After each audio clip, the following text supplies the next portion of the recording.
Hey there, crypto enthusiasts. Welcome back to another exciting tutorial.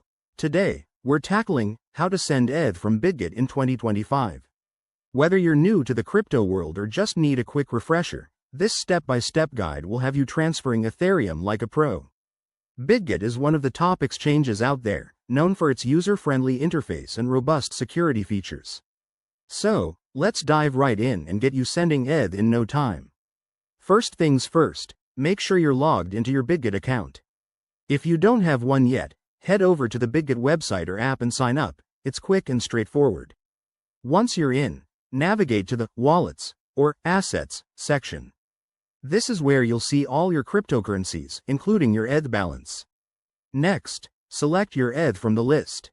Look for the Withdraw or Send option. It's usually right there on the same page. Now, here's where you need to be extra careful.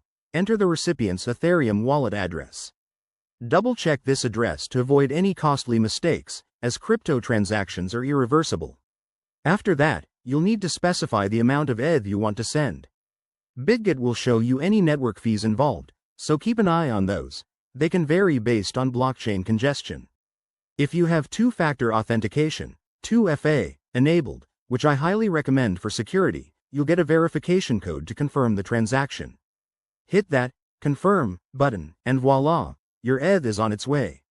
It might take a few minutes to a couple of hours for the transaction to process, depending on the Ethereum network. Once it's done, you can check the status in your Bitget transaction history or on a blockchain explorer like Etherscan. A quick word of advice. Always start with a small test transaction if you're unsure, and never share your private keys or recovery phrases. The crypto space is always evolving, so stay updated with the latest on Bitget's platform. Thanks for watching. If this helped you out, smash that like button, subscribe for more crypto tips, and hit the bell icon for notifications.